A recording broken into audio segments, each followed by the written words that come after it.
നമസ്കാരം.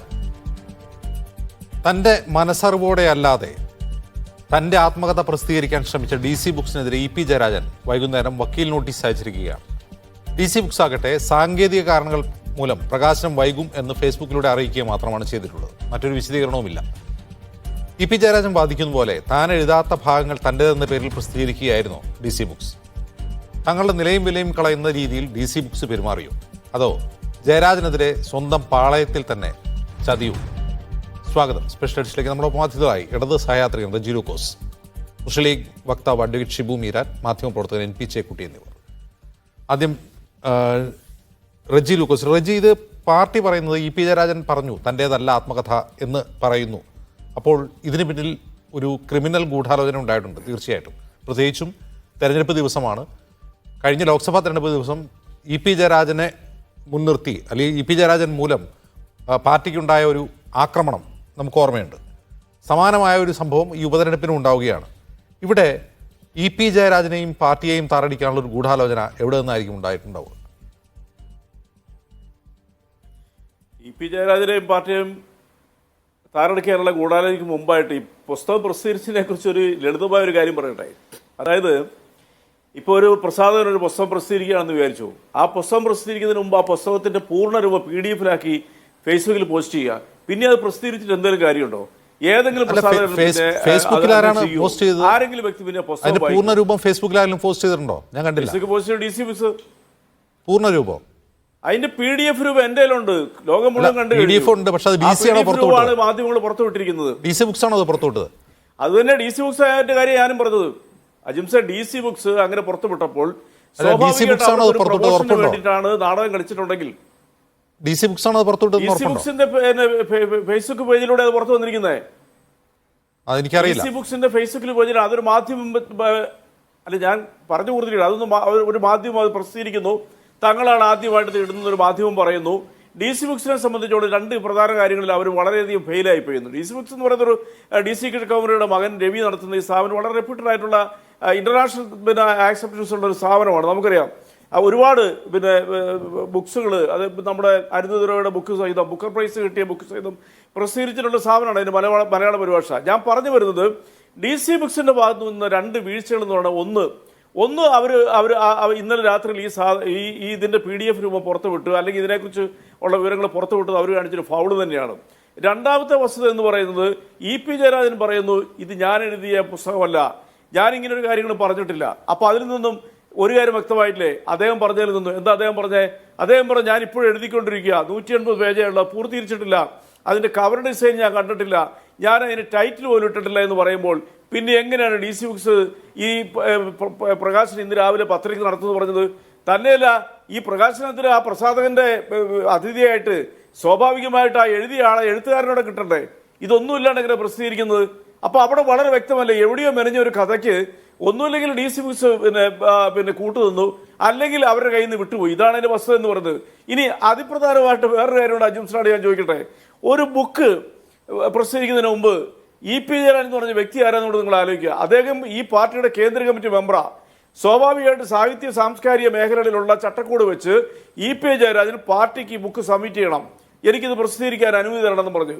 അപ്പോൾ അതിനകത്ത് എന്തെങ്കിലും ഭേദഗതിയുണ്ട് പാർട്ടി നിർദ്ദേശിക്കും, അദ്ദേഹത്തിന് അത് അംഗീകരിക്കാൻ പറ്റുമോ അംഗീകരിക്കുകയോ ചെയ്യുക. ഇത് തന്നെയാണ് P ജയരാജന്റെ ബുക്ക് ഒരു മാസം മുമ്പ് കോഴിക്കോട് ടൗൺ അങ്ങനെ എല്ലാ കാര്യങ്ങളും പാർട്ടിയോട് ആലോചിച്ചിട്ട് ചെയ്യുന്ന ഒരാളാണോ EP ജയരാജൻ?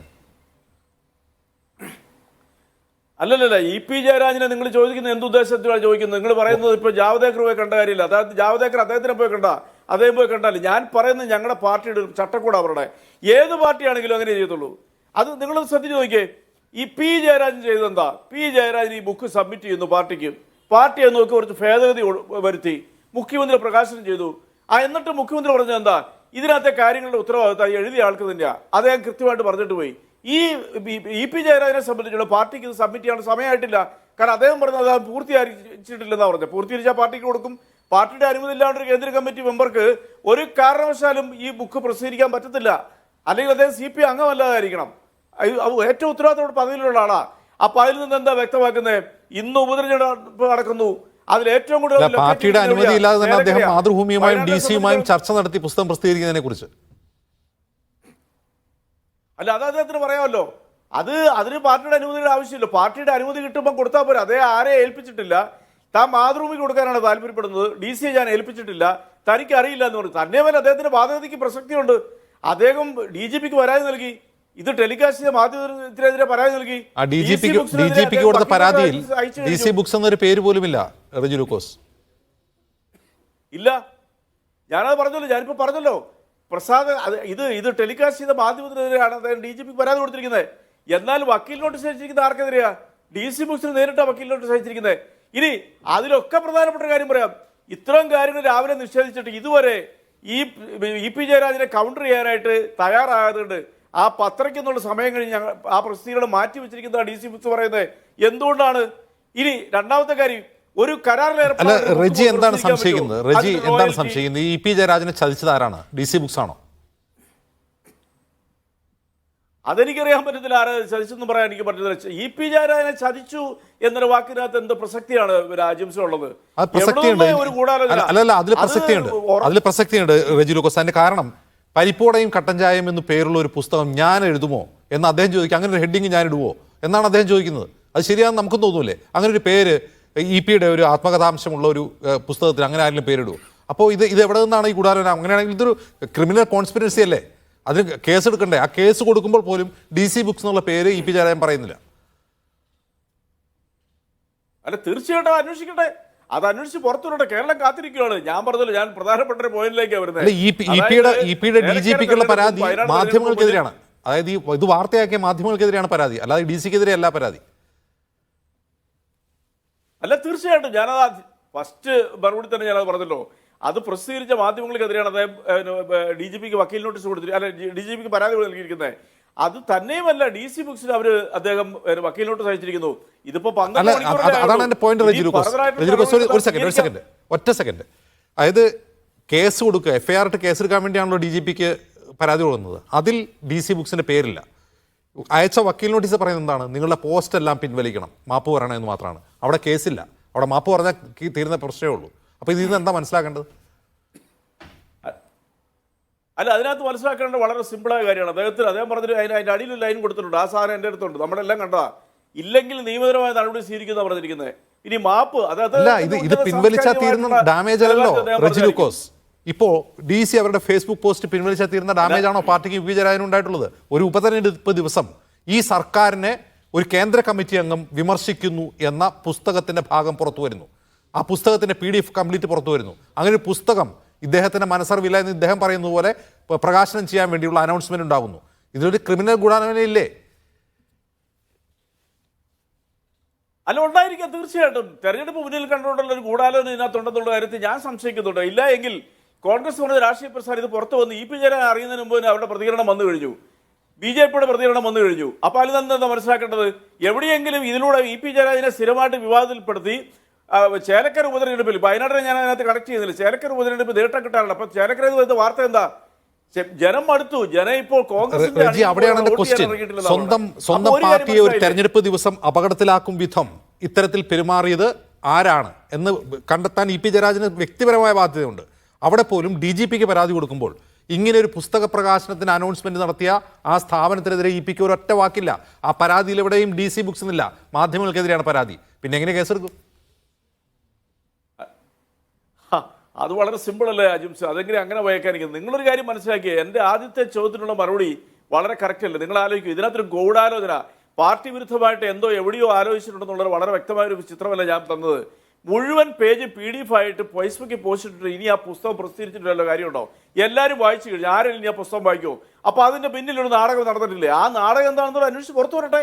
അങ്ങനെ ഒരു നാടകം നടന്നിട്ടുണ്ടെങ്കിൽ അത് അന്വേഷിച്ച് പുറത്തു വരാനല്ലല്ലോ DGPയോട് EP ജയരാജൻ ആവശ്യപ്പെടുന്നത്. അദ്ദേഹത്തിന്റെ പരാതി എങ്ങനെയാണ്?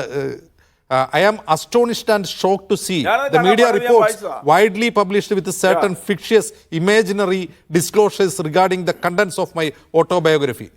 മാധ്യമങ്ങളെ കുറിച്ചാണ് അദ്ദേഹത്തിന്റെ പരാതി. അല്ലാണ്ട് ഇത് പുറത്തു വന്നതിലെ ക്രിമിനൽ കോൺസ്പിറസി അന്വേഷണം എന്ന് അദ്ദേഹം പറയുന്നില്ല. അദ്ദേഹത്തിന്റെ പരാതി അവസാനിക്കുന്നത് the aforesaid act of forgery, preparation of forged document and using it as genuine by giving wide publicity is likely to have wide impact in the social and political arena of the state.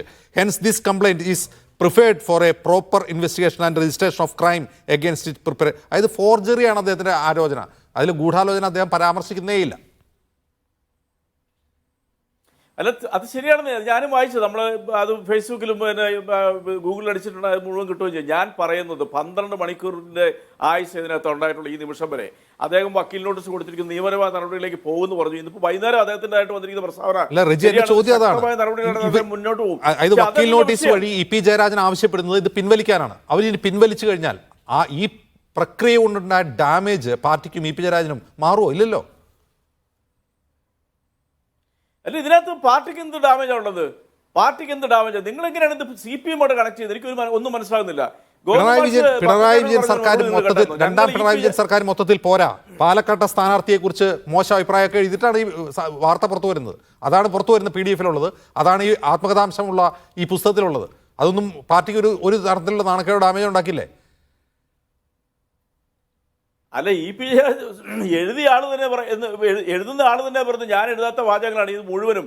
അദ്ദേഹം specify ചെയ്തുകൊണ്ട് എല്ലാം coat ചെയ്തിട്ടുണ്ട്. ഇതൊന്നും ഞാൻ എഴുതിയതല്ല, എന്റെ ജീവചരിത്രമല്ല, ഇത് ഞാനല്ല എന്ന് ഞാൻ പറഞ്ഞാൽ രാവിലെ ടൈംസ് ഓഫ് ഇന്ത്യ രാവിലെ തെരഞ്ഞെടുപ്പ് ദിവസം രാവിലെ ടൈംസ് ഓഫ് ഇന്ത്യയിൽ വാർത്ത വരുന്നു. പിന്നീട് ദൃശ്യമാധ്യമങ്ങൾ ഇത് വാർത്ത ചെയ്യുന്നു. വൈകിട്ട് ഇ.പി. ജയരാജൻ വന്ന് ഇത് ഞാൻ എഴുതല്ല എന്ന് പറഞ്ഞുകൊണ്ട് പാർട്ടിക്ക് ഒരു ഡാമേജ് ഉണ്ടാവില്ല എന്നാണ് പറയുന്നത്. ഇല്ല, CPM ഡാമേജ് ഉണ്ടാകുന്നത്. ആ എഴുതിയെന്ന് പറയുന്ന ആള് പറയുന്നത് ഞാൻ എഴുതിയിട്ടില്ല, ഇത് എന്റെ അല്ല, ഇത് എവിടുന്ന ഒരു ഗൂഢാലോചനയാണ് എന്ന് പറയുമ്പോൾ പിന്നെ നിങ്ങൾ എങ്ങനെയാണ് CPM അതിനകത്ത് ഡാമേജ് വരുന്നത്?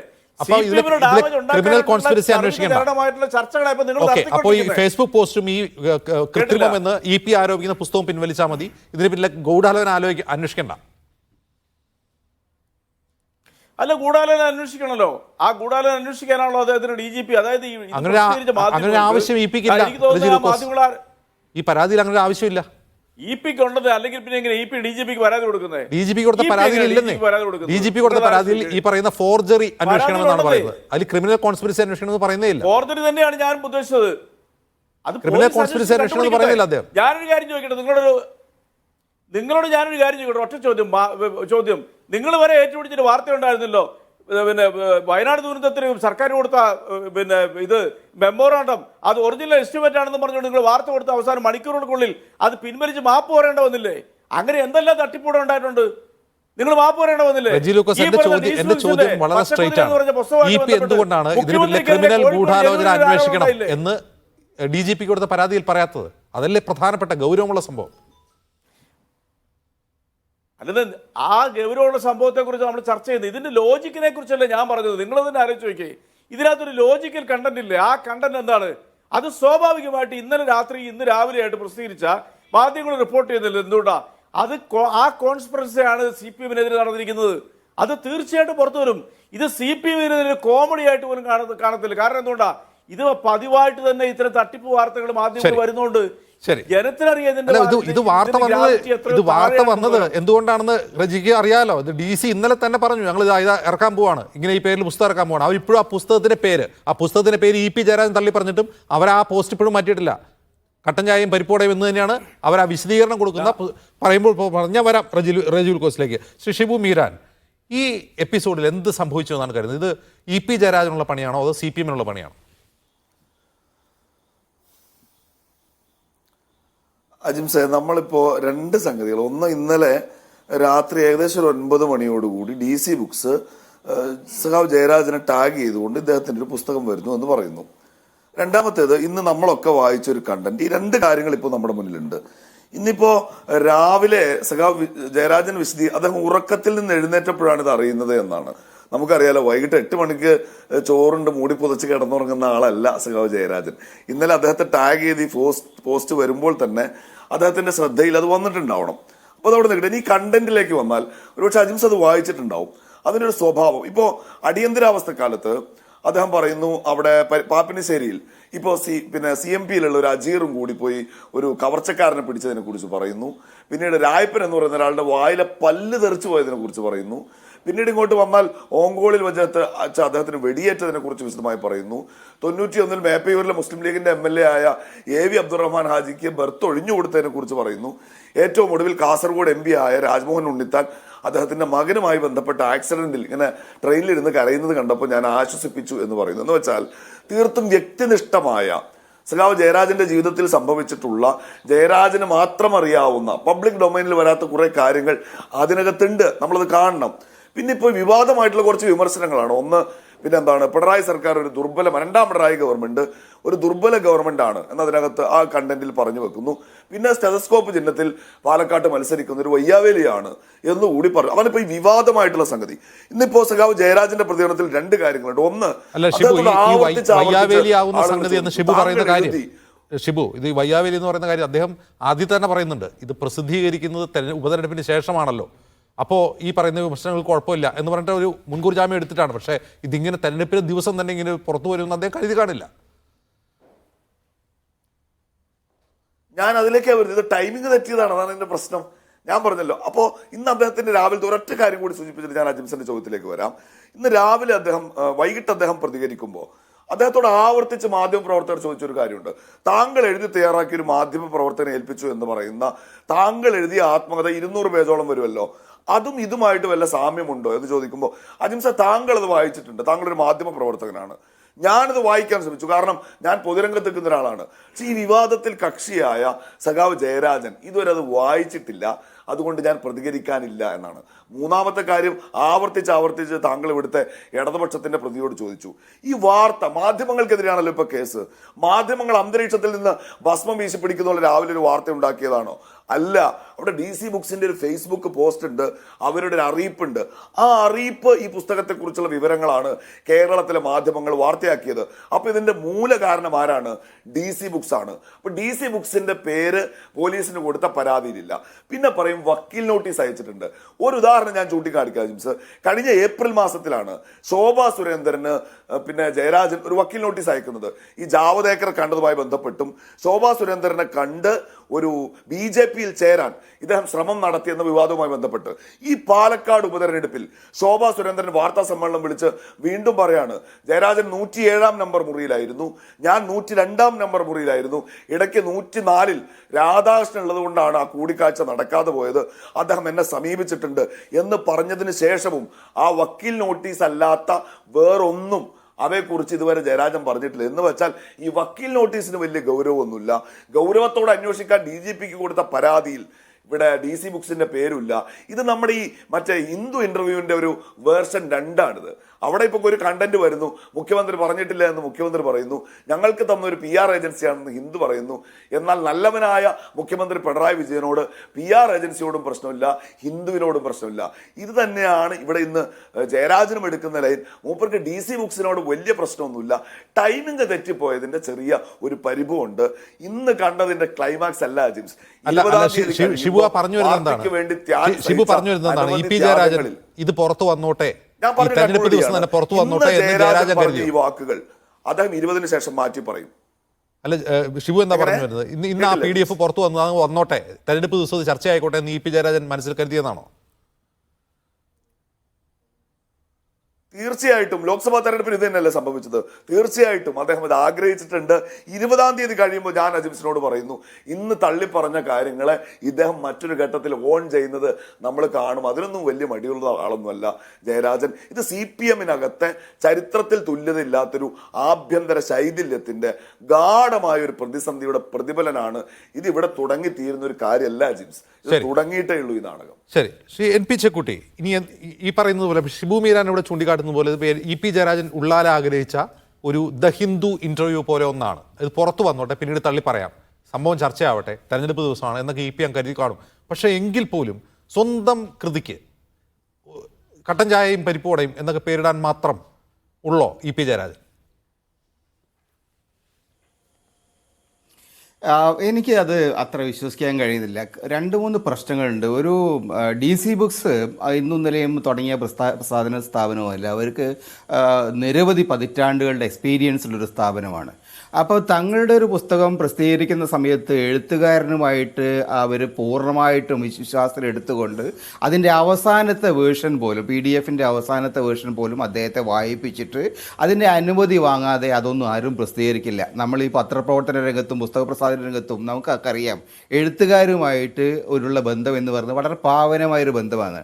അത് പത്രങ്ങളിലായാലും ശരി, പുസ്തകങ്ങളിലായാലും ശരി, എഴുത്തുകാരൻ്റെ വാക്കുകൾ നമ്മൾ തിരുത്തുമ്പോൾ നമ്മൾ എഴുത്തുകാരനോട് സംസാരിക്കാതെ ഒരു പത്രാധിപരും അത് ചെയ്യില്ല, ഒരു എഡിറ്ററും അത് ചെയ്യില്ല. അപ്പോൾ അതുകൊണ്ടൊക്കെ തന്നെ ഈ സംഭവത്തിൽ ജയരാജൻ പറയുന്നത് ഞാൻ എഴുതിയ മട്ടിലല്ല ഇത് വന്നിരിക്കുന്നത്, ഞാൻ ഒരാളെ കൊണ്ട് എഴുതിപ്പിക്കുകയോ അങ്ങനെ എന്തോ ആണ് അദ്ദേഹം ചെയ്തിരിക്കുന്നത്. ഒരു എഴുത്തുകാരനെ വെച്ചിരുന്നു, അദ്ദേഹം എഴുതി കൊടുത്തത് മറ്റേ എഡിറ്റ് അങ്ങനെ എന്തോ സംഭവിച്ചിട്ടുണ്ട്. അത് പിന്നെ അങ്ങനെയല്ല, അത് ഞാൻ എഴുതിയതല്ല ഈ ഇതിനകത്ത് വന്നിരിക്കുന്നത് പറയുമ്പോൾ അത് DC ബുക്സിനെ സംബന്ധിച്ചിടത്തോളം വലിയ ഡാമേജ് ഉണ്ടാക്കുന്നതാണ്. DC ബുക്സിനെ പോലെ ഒരു പ്രസാധക സ്ഥാപനത്തെയായിട്ട് അദ്ദേഹത്തിന് നേരത്തെ മുമ്പ് പിന്നെ തർക്കങ്ങളോ പ്രശ്നങ്ങളോ ഒന്നുമില്ല. അതുകൊണ്ട് തന്നെ ഈ വിഷയത്തിൽ DC ബുക്സിന് വലിയ ഒരു തെറ്റ് പറ്റിയിട്ടുണ്ട്, വലിയ എന്താ പറയുക, വേണ്ട വിധ ജാഗ്രതയില്ലായ്മ പറ്റിയിട്ടുണ്ട്. അത് അവരെ സംബന്ധിച്ചിട്ട് അവരുടെ ചരിത്രത്തിൽ ഒരു വലിയ കരുതലായിട്ട് അത് അവിടെ നിൽക്കും. രണ്ടാമത്തെ പ്രശ്നം ജയരാജൻ്റെ പ്രശ്നമാണ്. ജയരാജൻ ഈ പുസ്തകം അദ്ദേഹം ജീവിതത്തിൽ അദ്ദേഹത്തിൻ്റെ ജീവിതാനുഭവങ്ങൾ എഴുതുമ്പോൾ അത് നേരത്തെ തന്നെ പറഞ്ഞിട്ടുണ്ട്, പരസ്യമായിട്ട് അദ്ദേഹം പറഞ്ഞിട്ടുണ്ട്. അദ്ദേഹം CPM-ആയിട്ടുള്ള തർക്കങ്ങളെ സംബന്ധിച്ച് CPM-ന് അകത്ത് പ്രവർത്തകൻ എന്ന നിലയിൽ എനിക്കിത് മടുത്തു, എനിക്ക് ഇനി ഇതൊക്കെ നിർത്തിയിട്ട് മിണ്ടാണ്ട് ഇരിക്കണം എന്നാണ് ആഗ്രഹിക്കുന്നത്. ഒരു തരത്തിലുള്ള നിരാശാബോധം പ്രതിഫലിപ്പിക്കുന്ന രൂപത്തിൽ പലതവണ EP ജയരാജൻ മാധ്യമങ്ങളോട് സംസാരിച്ചിട്ടുണ്ട്. ഇതൊന്നും പുതിയ കാര്യങ്ങളല്ല. മാത്രമല്ല CPM അദ്ദേഹത്തിൻ്റെ എടുത്ത നടപടികളുടെ കാര്യത്തിൽ, പ്രത്യേകിച്ച് LDF കൺവീനർ സ്ഥാനത്ത് അദ്ദേഹത്തെ മാറ്റി ബന്ധപ്പെട്ട് സെക്രട്ടേറിയറ്റിൽ വളരെ ഗുരുതരമായിട്ടുള്ള രൂക്ഷമായ ചർച്ച നടന്നുണ്ട്. കാരണം ആ സ്ഥാനത്ത് നിന്ന് മാറ്റുന്ന വിഷയം EP-യോട് പോലും ഡിസ്കസ് ചെയ്തില്ല.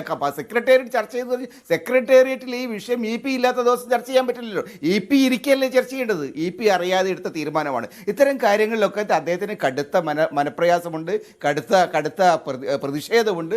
ആ പ്രതിഷേധം പുറത്തു വരുന്ന രൂപത്തിലുള്ള വാക്കുകൾ അദ്ദേഹം പുസ്തകത്തിൽ ഉണ്ടാവാം, അതിലൊന്നും തെറ്റൊന്നുമില്ല. പക്ഷേ ഇപ്പോൾ വന്നിരിക്കുന്ന വിഷയം എന്താ വെച്ചാൽ CPM അദ്ദേഹത്തെ സമ്മർദ്ദത്തിൽപ്പെടുത്തിയിരിക്കുന്നു. CPM അദ്ദേഹത്തോട് ശക്തമായിട്ട് നിലപാടെടുക്കാൻ പറയുന്നു. അല്ലെങ്കിൽ പിന്നെ അദ്ദേഹം പാർട്ടിയുടെ ഒരു മെമ്പറാണ്, ആ നിലയിൽ അദ്ദേഹം പാർട്ടി അച്ചടക്കം എന്ന നിലയിൽ ഇപ്പോൾ നിലപാടുകൾ മാറ്റിയിരിക്കുന്നു. എന്തായാലും ശരി, EP-യെ സംബന്ധിച്ചിടത്തോളം അദ്ദേഹത്തിന് CPM-ൽ നിന്ന് ആളുകൾ എണ്ണപ്പെട്ടു എന്ന കാര്യത്തിൽ തർക്കമില്ല. ഈ CPM-ൽ ഇനി EP-ക്ക് അധികകാലം നിൽക്കാൻ കഴിയില്ല. അതാണ് ഇതെല്ലാം സൂചിപ്പിക്കുന്നത്. CPM-നെ സംബന്ധിച്ചിടത്തോളം അവിടെ ഏറ്റവും പ്രഗത്ഭനായ നേതാവ്, ഏറ്റവും കരുത്തനായ നേതാവ് പാർട്ടി വിട്ടുപോകുന്നതിൻ്റെ ആദ്യത്തെ ഒരു ലക്ഷണമായിട്ടാണ് ഈ സംഭവത്തെ നമ്മൾ കാണേണ്ടത്. ഇത് വളരെ ഗൗരവമുള്ള ഒരു പ്രതിസന്ധി CPM-ന് ഉണ്ടാക്കും. കാരണം ഏറ്റവും ശക്തരായ നേതാക്കൾക്ക് പോലും ഈ പാർട്ടിയിൽ നിലനിൽപ്പില്ലെങ്കിൽ പിന്നെ എങ്ങനെയാണ് ഈ പാർട്ടിക്ക് മുന്നോട്ട് പോകാൻ കഴിയുക എന്ന ചോദ്യമാണ് യഥാർത്ഥത്തിൽ. അത് MP ചെക്കുട്ടി അങ്ങ് പറഞ്ഞു വരുന്നത്, ആ പുസ്തകം എഴുതിയത് EP പറഞ്ഞു കൊടുത്ത് മറ്റാരും എഴുതിയതാണ്, EP-യുടെ ഒരു കൺകറൻസ് ആ പുസ്തകത്തിലുണ്ട് എന്നാണ് അങ്ങ് പറഞ്ഞു വരുന്നത്. എങ്കിൽ ഈ പരിപ്പോടയും കട്ടൻ ചായയും പോലൊരു പേര് എൻ്റെ പുസ്തകത്തിൽ ഞാൻ ഇടുമോ എന്ന് EP ചോദിക്കുന്നു. അങ്ങനെ EP-യുടെ കൺകറൻസ് ഇല്ലാതെ അങ്ങനെ ഒരു പേരിടാൻ DC ബുക്സ് പോലൊരു സ്ഥാപനം തയ്യാറാവുമോ? അവിടെയാണ് പ്രശ്നം. അവർക്ക് തെറ്റ് പറ്റി എന്ന കാര്യത്തിൽ ഒരു തർക്കവും ഇല്ല. അങ്ങനെ തെറ്റ് പറ്റി, ആ തെറ്റ് പറ്റിയതിനെ പറ്റി വിശദീകരിക്കാൻ അവിടുത്തെ ഫേസ്ബുക്ക് പോസ്റ്റ് പോലും ആ പുസ്തകത്തിന്റെ പേര് അങ്ങനെ തന്നെ കൊടുത്തിട്ടുള്ളവർ, അവർ മാറ്റിയിട്ടില്ല. അതെ, അത് തന്നെയാണ് പ്രശ്നം. അത് DC ബുക്സ് തങ്ങളുടെ പ്രൊഫഷണലിസം വിശദീകരിക്കണം. അങ്ങനെ അത് ഞാനും ആലോചിച്ചിട്ടുള്ളതാണ്. നമ്മൾ ആരെങ്കിലും അവനവൻ്റെ ജീവിതത്തിൽ തനിക്കെതിരായിട്ട് ഏറ്റവും കളിയാക്കി വരുന്ന ഒരു വാക്ക് തന്നെയാണോ നമ്മൾ ജീവിതത്തെക്കുറിച്ച് എഴുതുന്ന സമയത്ത് ചെയ്യുക? അതല്ല. അപ്പം അതുകൊണ്ടൊക്കെ തന്നെ അതൊരു തരം എന്താ പറയുക, ഒരു ടേസ്റ്റ് ഇല്ലായ്മ, ഒരു സത്യസന്ധതയില്ലായ്മ അതിനകത്തുണ്ട്. അത് എന്തുകൊണ്ട് സംഭവിച്ചു എന്ന് ജയരാജൻ പറഞ്ഞല്ലോ, ഞാൻ എൻ്റെ പുസ്തകത്തിന് ഇങ്ങനെ ഒരു ഹെഡിങ് ഇടുവോ? അത് അദ്ദേഹം ചോദിച്ചത് ന്യായമായൊരു ചോദ്യമാണ്. അതുകൊണ്ടൊക്കെ തന്നെ ഈ പുസ്തക പ്രസാധനത്തിൻ്റെ രംഗത്തായാലും ശരി, മാധ്യമപ്രവർത്തനത്തിൻ്റെ രംഗത്തായാലും ശരി, ഒരു ശ്രദ്ധയില്ലായ്മ, കരുതലില്ലായ്മ, ജാഗ്രതയില്ലായ്മ, എഴുത്തുകാരനോടുള്ള ബഹുമാനമില്ലായ്മ അത് വളരെ വ്യക്തമായിട്ട് കാണുന്നുണ്ട്. അതിനേക്കാൾ പ്രധാനം പക്ഷേ ഞാൻ കാണുന്നത് ഈ പുസ്തകം സൂചിപ്പിക്കുന്നത്, ഈ പുസ്തകത്തിൽ അദ്ദേഹത്തിൻ്റെ കമൻറ്റുകൾ സൂചിപ്പിക്കുന്നത്, അതൊക്കെ അദ്ദേഹം പറഞ്ഞത് തന്നെയായിരിക്കും. അതെല്ലാം സൂചിപ്പിക്കുന്നത് അദ്ദേഹത്തിന് CPM-ഉമായിട്ടുള്ള അദ്ദേഹത്തിൻ്റെ വഴി പിരിയാൻ സമയമായി. അദ്ദേഹം അത് മനസ്സിലാക്കുന്നുണ്ട്. ഇന്നല്ലെങ്കിൽ നാളെ അത് സംഭവിച്ചേ തീരൂ എന്നുള്ളത് അദ്ദേഹത്തിനും അറിയാം, പൊതുസമൂഹത്തിനും അറിയാം എന്നുള്ളതാണ് പ്രശ്നം. MP ചെക്കുട്ടി, ഇപ്പോൾ DC ബുക്സിനെ സംബന്ധിച്ച് അവർ കേരളത്തിലെ നമ്പർ 1 പ്രസാധനാലയമാണ്. കോഴിക്കോട്ട് അവർ കേരള ലിറ്ററേച്ചർ ഫെസ്റ്റ് എന്ന് പറയുന്ന KLF എന്ന് പറയുന്ന വളരെ പ്രശസ്തമായ ഒരു സാഹിത്യ പരിപാടി നടത്തുന്നുണ്ട്. അതിന് സർക്കാർ ധനസഹായമുണ്ട്. അങ്ങനെ ഇരിക്കെ ഇത്തരമൊരു എന്താണ് പറയുക, ഒരു ലോ പ്രൊഫൈൽ ഗെയിമിന് അവർ കൂട്ടുകയെന്ന് നിങ്ങൾ പ്രതീക്ഷിക്കുന്നുണ്ടോ? അല്ല, അത് സത്യത്തിൽ ജിംസ് നിങ്ങൾ DC ബുക്സിൻ്റെ ആളുകളോടല്ലേ ചോദിക്കേണ്ടത്. എന്നെ സംബന്ധിച്ചിടത്തോളം ഞാനൊരു പത്രപ്രവർത്തകൻ എന്ന നിലയിൽ, പൊതുപ്രവർത്തകൻ എന്ന നിലയിൽ ഞാൻ പത്രത്തിൽ ധാരാളം എഴുത്തുകാരെ കൊണ്ട് എഴുതിപ്പിച്ചിട്ടുണ്ട്, ധാരാളം ആളുകൾ ലേഖനങ്ങൾ എഴുതിയിട്ടുണ്ട്, പുസ്തകങ്ങൾ പ്രസാധനം ചെയ്തിട്ടുണ്ട്. ഒരിക്കൽ പോലും എഴുത്തുകാരൻ എനിക്കെതിരായിട്ട് തിരിയുന്ന ഒരു അന്തരീക്ഷം ഉണ്ടായിട്ടില്ല 40 വർഷത്തെ പൊതുജീവിതത്തിനകത്ത്. അത് വളരെ ശ്രദ്ധയോടുകൂടി കൈകാര്യം ചെയ്യേണ്ട ഒരു വിഷയമാണ്. നമ്മുടെ എഴുത്തുകാരൻ്റെ വാക്കുകൾ വെട്ടുമ്പോൾ എഴുത്തുകാരൻ്റെ ഉദ്ദേശിക്കാത്ത അർത്ഥം കൊടുക്കാൻ പാടില്ല. അത്തരത്തിലുള്ള ഏറ്റവും അടിസ്ഥാനപരമായ പ്രിൻസിപ്പിൾസ് അവർ ഡിനൈ ചെയ്തു, അല്ലെങ്കിൽ അവർ ഇഗ്നോർ ചെയ്തു എന്ന് പറഞ്ഞാൽ എന്ത് പ്രസാധന സ്ഥാപനമാണോ അത്? എന്താണെന്ന് എനിക്കറിയില്ല. അത് അവർ വിശദീകരിക്കേണ്ടതാണ്. ഒരു പ്രസാധന സ്ഥാപനം എത്രയോ കാലങ്ങളായി, എത്രയോ പതിറ്റാണ്ടുകളായി രംഗത്തുള്ള സ്ഥാപനമാണ്. അത് അവരാണ് വിശദീകരിക്കേണ്ടത്. എന്താണ് ഇതിനകത്ത് സംഭവിച്ചത്? പ്രൊഫഷണലിസം എന്ന് പറയുന്നത് തൊട്ട് തീണ്ടിയിട്ടില്ല എന്ന് എഴുത്തുകാരൻ പറഞ്ഞാൽ പിന്നെ നമുക്ക് എന്ത് ചെയ്യാൻ പറ്റും? ഓക്കെ, ശ്രീ റെജി ലൂക്കോസ്, പാലക്കാട് പോലെ വളരെ ഒരു ത്രികോണ മത്സരം നടക്കുന്ന ഒരു സ്ഥാനാർത്ഥിയെക്കുറിച്ച് CPM-ന്റെ കേന്ദ്ര കമ്മിറ്റി അംഗം, അദ്ദേഹത്തിൻ്റെ പാർട്ടി തെരഞ്ഞെടുത്തൊരു സ്ഥാനാർത്ഥിയാണ്, അവിടുത്തെ ജില്ലാ ഘടകം തെരഞ്ഞെടുത്താണ്, പാർട്ടിയുടെ ചിട്ടവട്ടങ്ങളെക്കുറിച്ച് നല്ല ബോധ്യമുള്ള ആളാണ്, ദീർഘകാലത്തെ അനുഭവ സമ്പത്തുള്ള EP ജയരാജൻ. ആ സ്ഥാനാർത്ഥിയെക്കുറിച്ച് തെരഞ്ഞെടുപ്പ് നടക്കുന്ന സമയത്ത്, ഈ പുസ്തകം തെരഞ്ഞെടുപ്പ് കഴിഞ്ഞിട്ട് പുറത്തിറങ്ങുമെങ്കിൽ പോലും പാർട്ടി ആ സ്ഥാനാർത്ഥി നിർണയത്തെപ്പറ്റി ചർച്ച ചെയ്ത് തീരുമാനമെടുക്കും മുമ്പ് അതേക്കുറിച്ച് ഒരു കമൻറ്റ് പുറത്തിറക്കുകയാണ്. അദ്ദേഹം പറഞ്ഞു ഞാൻ എഴുതിയതല്ല എന്ന് പറയുന്നു. അദ്ദേഹം ഞാൻ എഴുതല്ലെങ്കിൽ ഒന്ന് ആലോചിച്ച് നോക്കുക, CPM-ന് എത്രമാത്രം അപകടത്തിലാകും പാലക്കാട്ടെങ്കിലും ആ പരാമർശം. അത് അച്ചടിച്ച് വിതരണം ചെയ്താൽ മതി. അതായത് EP ജയരാജൻ പറയുന്നതാണിത്, EP ജയരാജൻ്റെ ആത്മകഥയിലെ ഇതാണ് എന്ന് പറഞ്ഞാൽ അത് എത്ര പേരെ സ്വാധീനിക്കും? അത് ഞാൻ എഴുതിയതല്ല എന്ന് EP ജയരാജൻ പറഞ്ഞിട്ട് കാര്യമില്ല. കാരണം ഇപ്പോഴും ആ പുസ്തകത്തിൻ്റെ പേരും ആ പുസ്തകത്തിൻ്റെ പ്രകാശനം മാറ്റിവെച്ചു എന്ന് മാത്രമേ DC ബുക്സ് പറയുന്നുള്ളൂ. തെരഞ്ഞെടുപ്പ് 20-ാം തീയതി നടക്കാൻ പോവുകയാണ്. ഇത് ഒരു തരത്തിലുള്ള ഡാമേജും പാർട്ടിക്ക് ഉണ്ടാക്കില്ല എന്നാണ് നിങ്ങൾ പറയുന്നത്. അല്ല, അതൊരു ഹൈപ്പോത്തിക്കലായിട്ട് ചോദ്യം. കാരണം എഴുതി എന്ന് അവകാശപ്പെടുന്ന ആൾ തന്നെ പറഞ്ഞാൽ ഞാൻ എഴുതിയിട്ടില്ലെന്ന് പറഞ്ഞു. തന്നെയല്ല, മുൻകൂട്ടി പ്ലാൻ ചെയ്തതനുസരിച്ച് നാളെ പാലക്കാട് സരിന് വേണ്ടി വോട്ട് ചോദിക്കാനായിട്ട് EP ജയരാജൻ നാളെ 5 മണിക്ക് പാലക്കാട് ലാൻഡ് ചെയ്യുക. അപ്പോൾ പിന്നെ അദ്ദേഹം നിഷേധിച്ചതിനോടൊപ്പം നിൽക്കാനല്ലേ നമുക്ക് പറ്റത്തുള്ളൂ. ഞാനിവിടെ പാർട്ടിക്കൊപ്പം നിൽക്കുന്നത്. പാർട്ടിയുടെ സംസ്ഥാന സെക്രട്ടറി പറഞ്ഞിട്ടുണ്ട് EP ജയരാജനെ വിശ്വസിക്കുന്നു, അതിനപ്പുറമായൊരു വേഷം അതിനകത്തില്ല. പക്ഷേ ഞാനിവിടെ ചേക്കുട്ടി സാർ പറഞ്ഞതിനോടൊന്ന് ആഡ് ചെയ്യാം. ഇന്നലെ രാത്രി 8:50 ഇവരുടെ ഫേസ്ബുക്ക് അവരുടെ ഇത് പുറത്തു വരുന്നത്. രാവിലെ 6:45 തന്നെ ഒരു മാധ്യമം ഇതിൻ്റെ PDF പുറത്തു വിടുക, ഇതിൻ്റെ PDF പൂർണ്ണ രൂപം പുറത്തു വിടുക. ഞാനത് കാണുന്ന ഒരു 8 മണിയൊക്കെ ആയപ്പോഴാണ് ഞാൻ കാണുന്നത്. പക്ഷേ 6:45 അത് പ്രസിദ്ധീകരിച്ചു. അപ്പോൾ തന്നെ ഇതിൻ്റെ കണ്ടന്റ് മുഴുവൻ വെളിയിൽ വന്നു. പിന്നെ ആ പുസ്തകം പ്രസിദ്ധീകരിക്കുന്നതിന് എന്താ അർത്ഥമുള്ളത്? ലോകത്തിലെ മുഴുവൻ മലയാളികളുടെയും അല്ലെങ്കിൽ ഇതിനോട് താല്പര്യമുള്ളവരെല്ലാം വായിച്ചു കഴിഞ്ഞ സാധനം. അപ്പോൾ അതിനകത്തൊരു ലക്ഷ്യമില്ലേ? അപ്പോൾ അതിനകത്തൊരു കോൺസ്പിറൻസി ഇല്ല. അതാണ് നമ്മുടെ ചോദ്യം എന്ന് പറയുന്നത്. അത് പാടെ നിഷേധിക്കുന്നു. പക്ഷേ ഏറ്റവും പ്രധാനപ്പെട്ട ഒരു കാര്യമുണ്ട്, DC ബുക്സ് ഇതുവരെ ബഹുമാനപ്പെട്ട EP ജയരാജൻ പറഞ്ഞ ഒരു വാദഗതിയെ ഖണ്ഡിച്ചിട്ടില്ല. അവരവരുടെ വെബ്സൈറ്റിലും അല്ല അവരുടെ ഫേസ്ബുക്ക് പോയിലും അതുകൊണ്ട് അവർ ചെയ്തു പറഞ്ഞ എന്താ അവർ ചെയ്തത്? അവരത് പറഞ്ഞിരിക്കുന്ന ചില സാങ്കേതിക കാരണങ്ങളായി ഇതിൻ്റെ പ്രസിദ്ധീകരണം നീട്ടിവെച്ചിരിക്കുന്നു പത്രം എന്നുള്ളത്. അതല്ലാതെ അവരുടെ ഭാഗത്ത് ഒരു എക്സ്പ്ലനേഷനും ഇല്ല. അപ്പോൾ ഈ DC ബുക്സിൻ്റെ ഭാഗത്തു നിന്നുള്ള വീഴ്ച ഭീകരമല്ലേ? ഞാൻ DC ബുക്സിനെ ആക്ഷേപിക്കാൻ തയ്യാറല്ല. കാരണം എനിക്ക് ഇഷ്ടപ്പെടുന്ന ഒരു പ്രസ്താവന, ഈ രാജ്യത്തിന് തന്നെ ഒരുപാട് മാതൃക കാണിച്ചിട്ടുള്ള നല്ല നമ്മുടെ വൈക്കം മുഹമ്മദ് ബഷീറിനെ പോലുള്ളവരെല്ലാം പുസ്തകങ്ങൾ അങ്ങനെ നിരവധി പറഞ്ഞാൽ DC-യുടെ കാലം മുതൽ തന്നെ ഒരു കാലത്തിൽ ഇപ്പോഴും കേരളത്തിലെ പ്രസിദ്ധീകരണം, പ്രത്യേകിച്ച് എഴുത്തുകാർക്ക് അവർക്ക് കൊടുക്കുന്ന റോയൽറ്റിയുടെ കാര്യത്തിൽ അന്തസ്സായ രീതിയിൽ പൈസ കൊടുക്കുന്ന കേരളത്തിലെ ആദ്യത്തെ സ്ഥാപനം DC കിഴക്കമ്മയുടെ കീഴിലുള്ള DC ബുക്സാണ്. പക്ഷെ അവരുടെ ഭാഗത്തു നിന്ന് തന്നെ ഇങ്ങനെ ഒരു വീഴ്ച വന്നപ്പോൾ ഇത് വീഴ്ചയെന്നല്ല പറയണേ, അതിനെ വിമർശിക്കണ്ടേ? അതല്ലേ EP ജയരാജൻ ചെയ്തത്. ആ EP ജയരാജൻ പറഞ്ഞ ഒരു വാക്കിനെ ഈ പോലും വാദിക്കുന്നത് ഇത് കേവല വീഴ്ചയല്ല, അതൊരു ക്രിമിനൽ കോൺസ്പിറസി ആണെന്നാണ്. അങ്ങനെ ഒരു ക്രിമിനൽ കോൺസ്പിറസി നടന്നു, അത് അന്വേഷിക്കണമെന്നൊരു വാദം EP ജയരാജൻ ഉണ്ടാവണ്ടേ, പാർട്ടിക്ക് ഉണ്ടാവണ്ടേ? അല്ല, പാർട്ടിക്ക് ഇതാണ് ബന്ധമിരിക്കുന്നത്. പാർട്ടിയെ സംബന്ധിച്ചോളം പാർട്ടിയുടെ ഉത്തരവാദിത്വം എന്താ? പാർട്ടിക്ക് ഈ ബുക്ക് വായിച്ച് ഇതിനകത്ത് കറക്ഷൻ ഉണ്ടോ പ്രസിദ്ധീകരിക്കുന്ന അനുമതി പാർട്ടിയുടെ സംസ്ഥാന സമിതിക്ക് അല്ലെ പാർട്ടിയുടെ ഉത്തരവാദിത്തപ്പെട്ടവർക്ക് ഇത് കൈമാറി പാർട്ടിയുടെ അനുമതി ഇല്ലാതെ കണ്ട് ഒരു സെൻട്രൽ കമ്മിറ്റി അംഗത്തിന് ഒരു പുസ്തകം പ്രസിദ്ധീകരിക്കാൻ പറ്റത്തില്ല. പാർട്ടിയുടെ മെമ്പറായിരിക്കുന്നു. അതല്ല EP ജയരാജൻ P ജയരാജൻ സഖാവ് ചെയ്തത്. പല കറക്ഷൻസും അതിനകത്ത് കൊടുത്തത്. എൻ്റെ അറിവ് ശരിയാണെന്നുണ്ടെങ്കിൽ ദേശാഭിമാനിയുടെ ചീഫ് എഡിറ്റർ സബ്മിറ്റ് ചെയ്തത്. ഞാൻ വീണ്ടും ഒരു ഹൈപ്പോത്തറ്റിക്കൽ ക്വസ്റ്റ്യൻ ചോദിക്കുന്നില്ല, അങ്ങോട്ട് ഞാൻ വേറൊരു നടന്ന കാര്യം ഞാൻ ഉദാഹരണം ചൂണ്ടിക്കാട്ടാം. മഹാരാജാസ് കോളേജിൽ ഒരു ചാനലിൻ്റെ മാധ്യമപ്രവർത്തക ലൈവായിട്ടൊരു കാര്യം റിപ്പോർട്ട് ചെയ്തുകൊണ്ടിരിക്കുകയാണ്, ആർഷോയുമായി ബന്ധപ്പെട്ട ഒരു സംഭവം. അപ്പോൾ ആ ലൈവ് റിപ്പോർട്ടിങ്ങിനിടയിലേക്ക് KSUവിൻ്റെ കുറച്ച് നേതാക്കൾ വന്ന് കുറച്ച് മാർക്ക് ലിസ്റ്റുകൾ കാണിക്കുന്നു. ഇങ്ങനെ ഒരു പ്രശ്നം കൂടിയുണ്ട്, അവരതുകൂടി വായിച്ച് റിപ്പോർട്ട് ചെയ്യുന്നു. അങ്ങനെ റിപ്പോർട്ട് ചെയ്തു എന്നതിൻ്റെ പേരിൽ അവർക്കെതിരെ ക്രിമിനൽ കേസ് എടുത്ത ഒരു സർക്കാരാണിത്. ഇവിടെ പാർട്ടിയെക്കുറിച്ച് ഒരു ഇല്ലാത്ത കാര്യം ഒരു കേന്ദ്ര കമ്മിറ്റി അംഗത്തിൻ്റെ പേരിൽ ഉണ്ടാക്കി ഒരു പുസ്തകം റിലീസ് ചെയ്യുന്നു, പേരൊക്കെ ഇട്ട് പുസ്തകം റിലീസ് ചെയ്തിട്ടും അത് പരാതിക്കാരനായ ഇ പി ജയരാജനായ ക്രിമിനൽ കോൺസ്പിറസി കംപ്ലൈൻ്റ് ഇല്ല, പാർട്ടിക്ക് അതെന്തെങ്കിലും ഡാമേജ് ഉണ്ടാക്കുമോ, ഞങ്ങൾക്കൊരു പരാതിയില്ല. ഇതെന്താണ് ഇങ്ങനെ?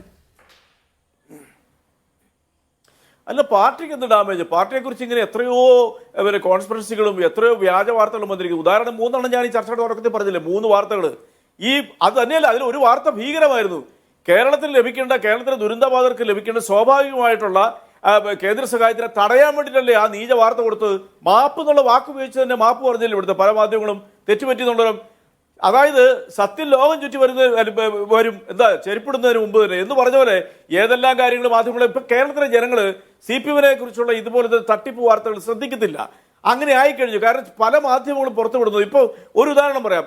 ഇന്ന് രാവിലെ 6:45 ഈ PDF രൂപം പുറത്തുവിട്ടപ്പോൾ സ്വാഭാവികമായിട്ട് അവിടെ സംഭവിച്ചെന്താ, കേരളത്തിലെ മറ്റു മാധ്യമങ്ങളെല്ലാം ഏറ്റുപിടിച്ചുകൊണ്ട് എന്താ പറയാ, നമ്മുടെ 2 ഉപതെരഞ്ഞെടുപ്പിൽ അതിനകത്ത് എന്തെങ്കിലും ഡാമേജ് പാർട്ടിക്ക് ഉണ്ടാകാനുള്ള കഠിന ശ്രമം നടത്തി. പാർട്ടി പ്രതികരിച്ചത് എങ്ങനെയാ? അത് നിങ്ങളൊന്ന് ആലോചിക്കണം. എന്താണ് പറഞ്ഞത് ഗോവിന്ദ മാഷ്, പാർട്ടിയുടെ സെക്രട്ടറി പറഞ്ഞെന്താ? അത് EP ജയരാജൻ പറഞ്ഞ വാക്കുകൾ ഞങ്ങൾ വിശ്വസിക്കുന്നു, അത്രയുള്ള അദ്ദേഹം പറഞ്ഞു. വളരെ സിമ്പിളാ. കാരണം കേരളത്തിലെ ജനങ്ങൾ ഇനി CPM-നെതിരെയുള്ള കെട്ടുകഥകൾ വിശ്വസിക്കുന്നില്ല. ജിംസെ, ഒരു തർക്കമല്ല കരുതി. എന്തെല്ലാം ഉദാഹരണങ്ങൾ വേണേ പറയും. ഞാൻ ഈ നേരത്തെ പറഞ്ഞത് പൂർത്തിരിക്കട്ടെ. കഴിഞ്ഞ ജനുവരിയിൽ ഇതേ DC ബുക്സ് ചേക്കുട്ടി സാറിന് അറിയാമായിരിക്കും, കോഴിക്കോട് വലിയൊരു പ്രകാശന കർമ്മം നടത്തി, വലിയൊരു ബുക്ക് ഷോ നടത്തി.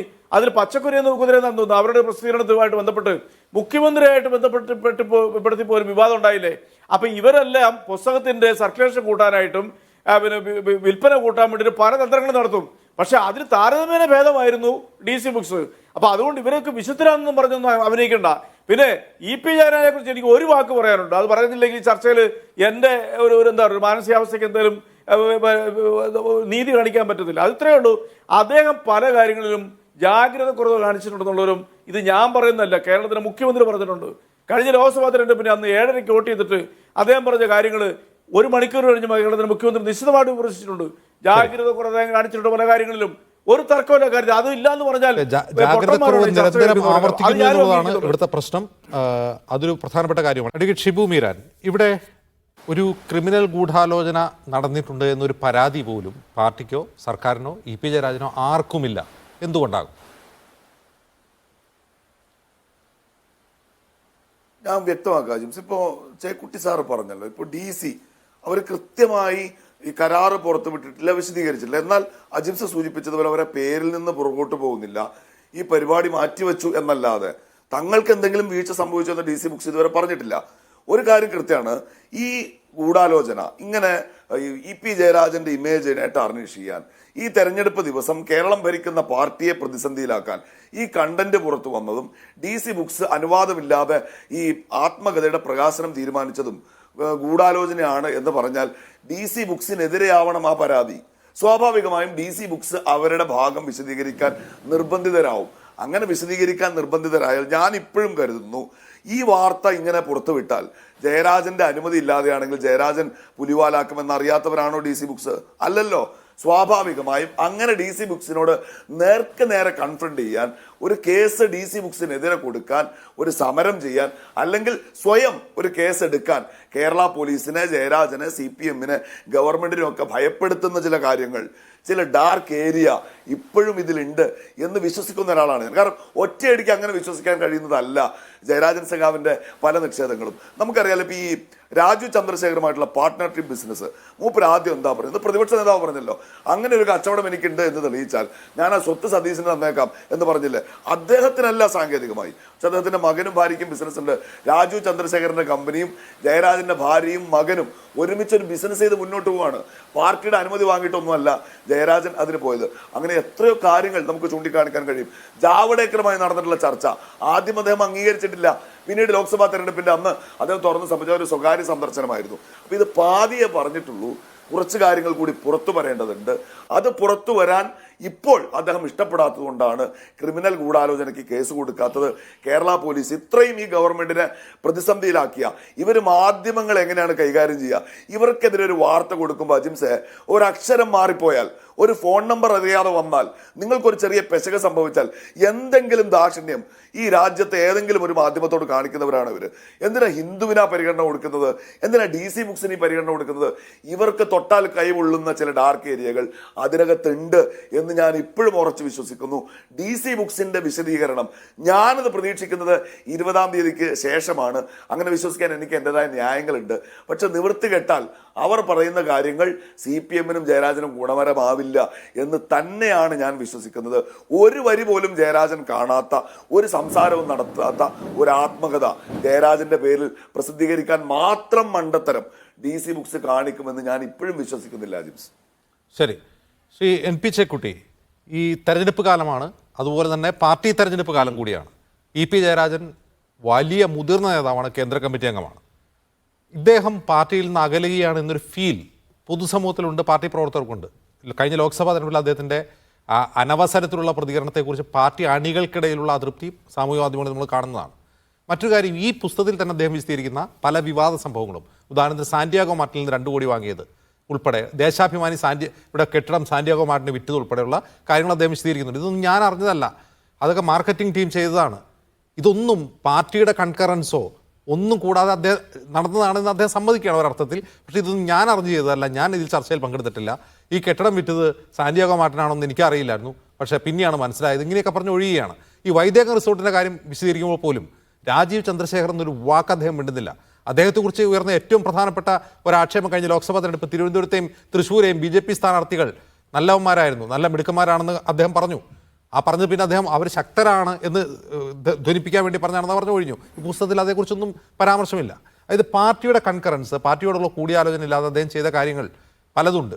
അത് മുന്നിൽ വെച്ചിട്ട് വേണ്ടി കൂടി വേണ്ടേ ഈ സംഭവവികാസങ്ങൾ നമ്മൾ വായിച്ചെടുക്കാൻ? അല്ല അജിംസെ, EP ജയരാജൻ ജീവിതത്തിൽ പറ്റിയിരിക്കുന്ന തെറ്റുകളെ വിമർശിക്കൽ മാത്രമല്ലല്ലോ അദ്ദേഹത്തിൻ്റെ ജീവിതത്തെ നമ്മൾ വിലയിരുത്തുമ്പോൾ ചെയ്യേണ്ടത്. അദ്ദേഹം ഒരു 50-55 വർഷക്കാലം കേരളത്തിൻ്റെ പൊതുജീവിതത്തിലിരുന്ന ആളാണ്. അദ്ദേഹത്തിൻ്റെ ആത്മകഥയുടെ വിഷയമാണ് ഇപ്പോൾ സംസാരിക്കുന്നത്. അദ്ദേഹത്തിൻ്റെ ജീവിതത്തിൽ അദ്ദേഹത്തിന് ഒരുപാട് നേട്ടങ്ങൾ ഉണ്ടായിട്ടുണ്ട്. ഒരുപാട് കേരളീയ സമൂഹത്തിന് അദ്ദേഹം വലിയ സംഭാവനകൾ നൽകിയിട്ടുണ്ട്. കണ്ണൂർ ജില്ലയിലെ കമ്മ്യൂണിസ്റ്റ് പാർട്ടി കെട്ടിപ്പടുക്കുന്നതിൽ ജയരാജനെ പോലുള്ള ഒരാൾ നൽകിയ സംഭാവനകൾ ചെറുതല്ല.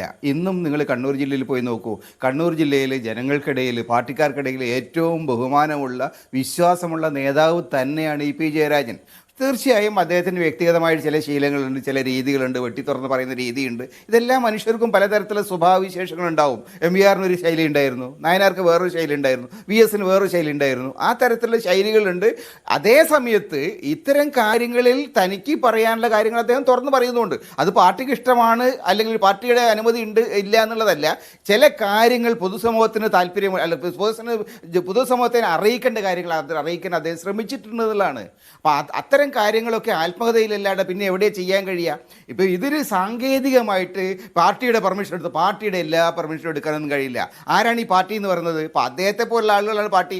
അദ്ദേഹത്തെ കഴിഞ്ഞ കുറേ കാലങ്ങളായി നിരന്തരമായി വേട്ടയാടിക്കൊണ്ടിരിക്കുന്ന ആളുകളാണ് ഇന്ന് കേരളത്തിലെ പാർട്ടിയുടെ തലപ്പത്തുള്ളത്. അത് നമ്മളെന്താ മനസ്സിലാക്കാത്തത്? ഈ വിഷയത്തിൽ അദ്ദേഹത്തിന് LDF കൺവീനർ സ്ഥാനത്ത് നിന്ന് പുറത്താക്കിയത് തികച്ചും അപമാനിച്ച് പുറത്തുവിടുന്ന രൂപത്തിലായിരുന്നു. കാരണം അങ്ങനെ ഒരു വിഷയം ചർച്ച ചെയ്യാതെയാണ് അദ്ദേഹത്തിനോട് ഇത് പറയുന്നത് നിങ്ങൾ മാറുക എന്നുള്ളത്. ആ തരത്തിലുള്ള വളരെ മോശമായിട്ടുള്ള കാര്യങ്ങൾ അദ്ദേഹം LDF കൺവീനർ സ്ഥാനത്ത് വേണ്ടത് ജാഗ്രത പുലർത്തിയില്ല. അത് ഞാനിവിടെ അതിന് ശേഷം വന്ന ആൾ വലിയ ജാഗ്രതയിലേ പുലർത്തിക്കൊണ്ടിരിക്കുന്നത്. ഇത്തരം കാര്യങ്ങളിലൊക്കെ തന്നെ ജയരാജനെതിരായിട്ട് കൂടിക്കാഴ്ച നടത്തിയ തെരഞ്ഞെടുപ്പ് സമയത്ത് വിളിച്ചു പറഞ്ഞില്ലല്ലോ, അത് ജാഗ്രത കുറവാണെന്ന് കണ്ടൂടെ പാർട്ടിക്ക്? ജാഗ്രത കുറവ് അവർക്ക് മാത്രം. ഞാൻ ചോദിക്കട്ടെ, CPM-ൽ ഈ പിന്നെ ജാവ്ദേക്കർ മാത്രമല്ല, വേറെ വത്സൻ തില്ലങ്കേരി അടക്കമുള്ള ആളുകൾ ചർച്ച നടത്തുന്ന എത്ര ആളുകളുണ്ട്? എത്ര ആളുകളെ നേതാക്കളുടെ മക്കളെക്കുറിച്ച് ആരോപണങ്ങൾ നടക്കുന്നുണ്ട്? എത്ര ആളുകളുടെ ഓഫീസിലിരിക്കുന്ന ആളുകൾ കള്ളക്കടത്തിന് ജയിലിൽ പോയിട്ടുണ്ട്? എത്ര ആളുകളുടെ മക്കൾ സീരിയസ് ഫ്രോഡ് ഇൻവെസ്റ്റിഗേഷൻ ഓഫീസിന് മുമ്പിൽ ഹാജരാവേണ്ടി വന്നിട്ടുണ്ട്? ഇതൊക്കെ ഉള്ളതാണ്. അപ്പോൾ ഇത്തരം കാര്യങ്ങളിൽ ജയരാജനെ മാത്രം ഒറ്റ തിരിഞ്ഞ് അദ്ദേഹം ഒരു വലിയ ജാഗ്രത കുറവുള്ള മനുഷ്യനാണ് എന്ന മട്ടിലൊക്കെ എന്താ പറയുക സ്റ്റാമ്പ് അടിക്കുന്നത്. ജാഗ്രത കുറവ് എന്ന് പറയുന്നത് പാർട്ടി കാണുന്നത്, പ്രവർത്തനങ്ങൾ നടത്തിയിട്ട് ജാവ്ദേക്കർ കാണുന്നതല്ല ജാഗ്രത കുറവ്. കണ്ട കാര്യം തെരഞ്ഞെടുപ്പ് ദിവസം വിളിച്ചു പറയുന്നതായിരിക്കും ജാഗ്രത കുറവ്. അങ്ങനെ കണ്ടൂടെ? അത് അവരോട് ചോദിക്കാം. എനിക്ക് ഇത്തരം കാര്യങ്ങളിൽ ചില കാര്യങ്ങൾ ചില നീതിബോധമൊക്കെ കാണിക്കണം. ഒരു നേതാവിനോട്, സീനിയറായിട്ട് നേതാവിനോട് നിരന്തരമായിട്ട് അദ്ദേഹത്തെ അധിക്ഷേപിക്കുകയും അദ്ദേഹത്തെ പൊതുസമൂഹത്തിൽ അപഹാസ്യപ്പെടുത്തുകയും ചെയ്യുന്ന സമീപനം എടുക്കുന്നത് ശരിയല്ല. അദ്ദേഹം തന്നെ പലതവണ പറഞ്ഞിട്ട് എനിക്കിത് മടുത്തു തുടങ്ങിയിരിക്കുന്നു, എനിക്ക് ഈ പ്രവർത്തനങ്ങൾ വിട്ട് മാറി നിൽക്കാൻ ഞാൻ ആഗ്രഹിക്കുന്നു. എന്തുകൊണ്ടാണ് ആ നിരാശാബോധം അങ്ങനെയുള്ള നേതാവിന് വരുന്നത്? അതിന് പ്രധാനപ്പെട്ട കാരണം അദ്ദേഹത്തിൻ്റെ പാർട്ടി അദ്ദേഹത്തോട് നീതി കാണിക്കുന്നില്ല എന്നുള്ളതാണ്. എന്തുകൊണ്ട് നീതി കാണിക്കുന്നില്ല എന്നതിനെക്കുറിച്ച് വളരെ വിശദമായിട്ട് സംസാരിക്കേണ്ടതാണ്. തീർച്ചയായും ആ പാർട്ടി ഇന്നല്ലെങ്കിൽ നാളെ ആ വിഷയത്തിന് മറുപടി പറയേണ്ടതായിട്ട് വരും. ജയരാജനെ പോലുള്ള ഒരാളോട് എന്തുകൊണ്ട് പാർട്ടിക്ക് നീതി കാണിക്കാൻ കഴിഞ്ഞില്ല എന്ന ചോദ്യം അദ്ദേഹം പാർട്ടിക്ക് പുറത്തു പോകുന്ന ഒരു സന്ദർഭത്തിലെങ്കിലും അവർ ഉന്നയിക്കേണ്ടി വരും, സ്വയം വിമർശനമായി പരിശോധിക്കേണ്ടി വരും എന്നെനിക്ക് ഉറപ്പാണ്. ശരി, ശ്രീ റെജി ലൂക്കോസ്, എന്നെ അത്ഭുതപ്പെടുത്തിയ ഒരു കാര്യം, ഒരു തെരഞ്ഞെടുപ്പ് ദിവസം ഇത്രയും വിവാദമായ ഒരു പരാമർശമുള്ള ഒരു PDF പുറത്തു വരുന്നു, അത് വലിയ വാർത്തയാകുന്നു. അതിൻ്റെ എന്തായാലും പൊളിറ്റിക്കൽ ബെനിഫിറ്റ് നേടുന്നത് UDF ആണ്. പാർട്ടിക്കോ EP ജയരാജനോ ആർക്കും ഇതിൽ പ്രതിപക്ഷത്തിൻ്റെ കൂടാലോചനയുണ്ട് എന്നൊരു ആരോപണമില്ല. അതെന്നെ അത്ഭുതപ്പെടുത്തി തീർച്ചയായിട്ടും. അതാണ് CPM എന്ന് പറയുന്നത്. CPM കൃത്യമായ രീതിയിലുള്ള മറുപടി പറയുന്ന പാർട്ടിയാണ്. അനാവശ്യമായ രീതിയിൽ ഏതെങ്കിലും ഒരു പക്ഷത്തിനെ വെറുതെ ചുമ്മാ യാതൊരു ഇതുമില്ലാതെ കണ്ട് സമൂഹത്തിൽ വലിച്ചഴിച്ച് അപഹസിക്കുക എന്നുള്ളത് CPM-നില്ല. പക്ഷേ CPM-നോട് ആരും ആ നീതി കാണിക്കുന്നില്ലെന്നുള്ളതാണ്. ഇവിടെ ചേക്കുട്ടി സാർ പറഞ്ഞതിനോട് ചോദിച്ചതിനോട് ഞാനൊരു കാര്യം പറയാം. ഈ EP ജയരാജൻ എന്ന് പറഞ്ഞ വ്യക്തി ആരാണ്? സത്യത്തിൽ കേരളത്തിലെ സീനിയർ മോശമായിട്ടുള്ള ഒരു 4-5 പേരെടുത്ത് അതിലൊരാൾ EP ജയരാജനാണ്. ഇപ്പോഴും ജീവിച്ചിരിക്കുന്ന രക്തസാക്ഷി അദ്ദേഹം. ഞാൻ ഇപ്പോഴും ഈ ചർച്ചയിൽ പറയാൻ ആഗ്രഹിക്കുന്ന ഒരു കാര്യമുണ്ട്. പിന്നെ നമ്മുടെ രാജ്മോഹൻ ഉണ്ണിത്താൻ്റെ ഒരു ഫേസ്ബുക്ക് പോസ്റ്റിൽ 7 മാസം പോകുന്നു അവരൊന്നിച്ചൊരു ട്രെയിൻ യാത്ര നടത്തിയപ്പോൾ രാത്രിയിൽ ഓക്സിജന് സപ്പോർട്ടോടെയാണ് ഇദ്ദേഹം ശ്വസിക്കുന്നത്. കണ്ണ് നിറഞ്ഞുപോയി ആ മനുഷ്യനോട് സംസാരിച്ചതും പറഞ്ഞത് രാജ്മോഹൻ ഉണ്ണിത്താനാ. അപ്പോൾ അങ്ങനെയുള്ളൊരു വ്യക്തിയെ ഇതുപോലെ നിരന്തരമായിട്ട് വേട്ടയാടി പാർട്ടിയായിട്ട് ചാരി നിർത്തിക്കൊണ്ട് കാര്യങ്ങൾ പറയുമ്പോൾ കുറേ മാധ്യമങ്ങൾ ശ്രദ്ധിക്കണ്ടേ? അതുകൊണ്ടാണ് ഞാൻ ആവർത്തിച്ച് പറഞ്ഞത് DC ബുക്സിന് അദ്ദേഹത്തിൻ്റെ ആരോപണങ്ങൾ നിഷേധിക്കാൻ പറ്റിയിട്ടില്ല. അദ്ദേഹത്തുമായിട്ടൊരു ഒരു കരാറില്ലാതെ കൊണ്ട് ഈ പുസ്തകം പ്രസിദ്ധീകരിക്കുന്നല്ലോ. ഏതൊരു ബുക്ക് പ്രസിദ്ധീകരിക്കണമെങ്കിൽ പരസ്പരമായിട്ട് കരാറുണ്ടാവും. എത്രയാണ് അതിൻ്റെ റെമ്യൂണറേഷൻ, എത്ര പതിപ്പ് പ്രസിദ്ധീകരിക്കണം? ഒരു പുസ്തകം ഞാൻ പ്രസിദ്ധീകരിച്ച ആളാണ്, തിരുവനന്തപുരത്ത് ഒരു പബ്ലിക്കേഷൻ, ഒരു ആളുടെ ജീവചരിത്ര. ചേക്കുട്ടി സാറ് എത്രയോ പുസ്തകങ്ങൾ പ്രസിദ്ധീകരിച്ചാൽ ഇപ്പം തന്നെ പറഞ്ഞു, പിന്നെ പ്രസാധകരെ കൊണ്ട് അല്ലെ എഴുത്തുകാരെ കൊണ്ട് അവരുമായിട്ടൊരു വ്യവസ്ഥയില്ലേ? അപ്പോൾ ഈ വ്യവസ്ഥ കേരളത്തിൽ ആദ്യം കൊണ്ടതാരെന്നറിയോ? നാഷണൽ ബുക്ക് ട്രസ്റ്റും പിന്നെ DC ബുക്സുമാണ്. അതിനു മുമ്പൊക്കെ ഇവർക്കൊന്നും എഴുത്തുകാർക്കൊന്നും കിട്ടത്തില്ലാത്തൊരു കാലം ഉണ്ടായിരുന്നു. അപ്പോൾ ആ കരാർ എവിടെ? ആ കരാർ ഇന്ന് അവർ ഫേസ്ബുക്കിൽ ഇട്ടിരുന്നെങ്കിൽ അല്ലെങ്കിൽ പബ്ലിക് ഡൊമൈനിൽ ഇട്ടിരുന്നെങ്കിൽ ഈ ആരോപണത്തിൻ്റെ മുനയോട് ഞാൻ EP ജയരാജൻ കുറ്റവാളിയായി മാറിയാനെ. അപ്പോൾ അതിൽ നിന്ന് മനസ്സിലാക്കുന്ന EP ജയരാജൻ്റെ ഭാഗത്തല്ല വീഴ്ച വന്നിരിക്കുന്ന DC ബുക്സിൻ്റെ ഭാഗത്താണ്. ഇത്രയ്ക്ക് റെപ്യൂട്ടഡ് ആയിട്ടുള്ള, ഇത്രയ്ക്ക് മോസ്റ്റ് എന്താ പറയുക എസ്റ്റാബ്ലിഷ് ആയിട്ടുള്ള ഒരു സ്ഥാപനം ഇതുപോലെ രീതിയിലുള്ള ഒരു മണ്ടത്തരം കാണിക്കുക എന്ന് പറഞ്ഞാൽ പിന്നെ അതിന്റെ പുറകെ പോയി CPM എന്തിനാ ഏറ്റുപിടിക്കുന്നത്? അബദ്ധം എന്നൊക്കെ വിശേഷിപ്പിക്കുന്നതാണ് എന്നെ പിന്നെയും അത്ഭുതപ്പെടുന്നത്. ഒരു ഇല്ലാത്തൊരു കാര്യം എഴുതി തയ്യാറാക്കി അദ്ദേഹത്തിന്റെ കൺകറൻസ് ഇല്ലാതെ ഒരു പേരുമിട്ട് അദ്ദേഹത്തിന് അനുമതി ഇല്ലാതെ ഒരു പുസ്തകം പ്രസിദ്ധീകരിക്കുന്നു പറഞ്ഞാൽ അത് വീഴ്ചയോ അബദ്ധമോ ആണെന്നാണ് റെജി ലൂക്കോസ് ഇപ്പോഴും വാദിക്കുന്നത്.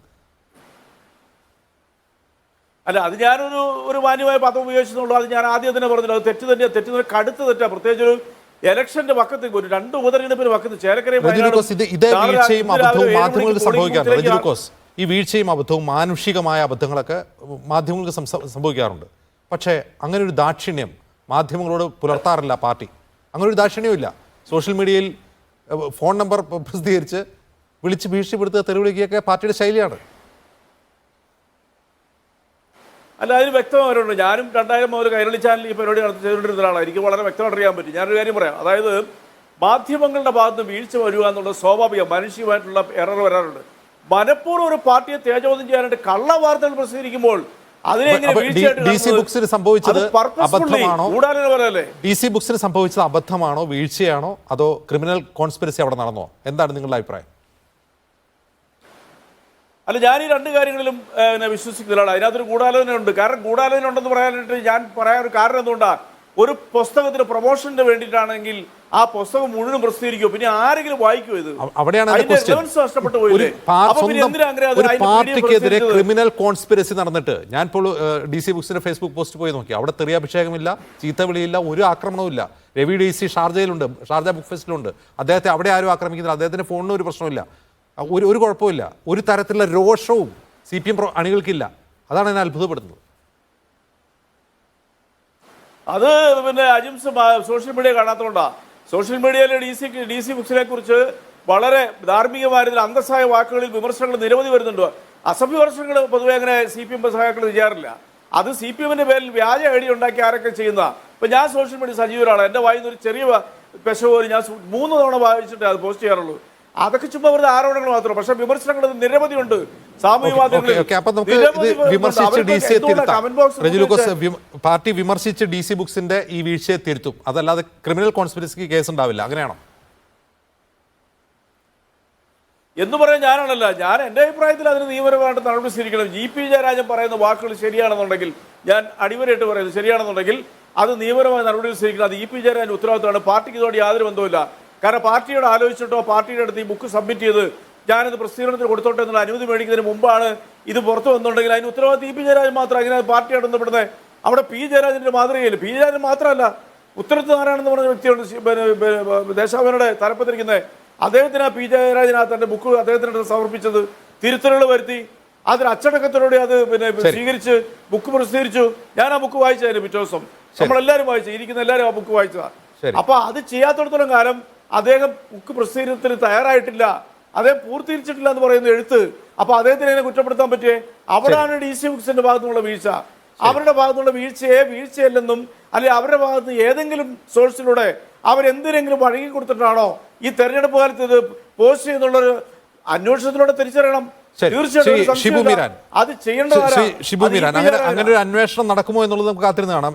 ഷിബു മീരാന്റെ ഒരു സംശയം, ഇതിനെ UDFന്റെ ഒരു ഗൂഢാലോചനയായി ആരോപിക്കാത്തത് UDF അല്ല അതിന് പിറകിൽ എന്ന് CPM ഉറപ്പുള്ളതുകൊണ്ടായിരിക്കാം, അല്ലെങ്കിൽ മറ്റേതെങ്കിലും ശക്തികൾ, ജമാഅത്തെ ഇസ്ലാമി അല്ലെങ്കിൽ സംഘപരിവാർ, ഇങ്ങനെയൊക്കെ എന്തെങ്കിലുമൊക്കെ ആരോപിക്കാതെ അങ്ങനെ ഒരു പ്രതികരണം ഉണ്ടാവുന്നില്ല.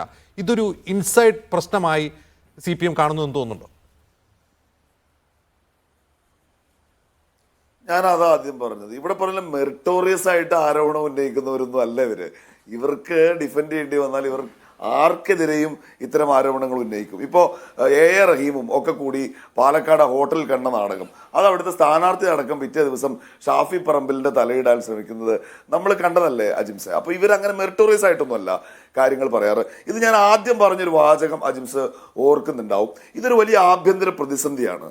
ഇത് ഡെവലപ്പായി വരികയാണ്. സത്യത്തിൽ EP ജയരാജൻ ഈ ആത്മകഥ എന്ന് പറഞ്ഞ് നമ്മൾ വായിച്ച കണ്ടന്റിലുള്ള കാര്യങ്ങൾ സഖാവ് EP ജയരാജനെ പോലെ കേരളത്തിലെ 100 കണക്കിന് വരുന്ന പാർട്ടി സഖാക്കളുടെ മനസ്സിലുള്ള കാര്യം തന്നെയാണ് ഈ പുറത്തു വരുന്നത്. അപ്പൊ സ്വാഭാവികമായും ഇത് ഡെവലപ്പ് ചെയ്തു വരുന്ന, വികസിച്ച് വരുന്ന ഒരു സംഗതിയാണ്. അതുകൊണ്ട് തന്നെ ഇതൊരു പുസ്തകത്തിൽ അടങ്ങുന്നതാണ് എന്ന് ഞാൻ വിചാരിക്കുന്നില്ല. പിന്നെ മറ്റൊരു കാര്യം, ഇവിടെ ഇപ്പോൾ ഇടതുപക്ഷത്തിന്റെ പ്രതിനിധി സൂചിപ്പിച്ചൊരു കാര്യം, ഈ CPMന്റെ സൈബർ ഒരു കടന്നൽ കൂട്ടം അല്ലെങ്കിൽ അവരുടെ ഒരു സൈബർ ഫോഴ്സ് അവർ മാന്യമായിട്ടൊക്കെ പ്രതികരിക്കുന്നവരാണെന്ന് ദയവ് ചെയ്ത് നമ്മൾ പറയരുത്. ഒരൊറ്റ ഉദാഹരണം ഞാൻ പറയാം.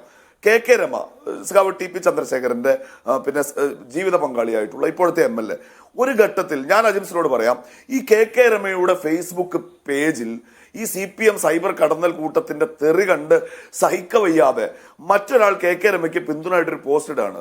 അത് സീന ബ്രിട്ടോയാണ്, സൈമൺ ബ്രിട്ടോയുടെ ഭാര്യ.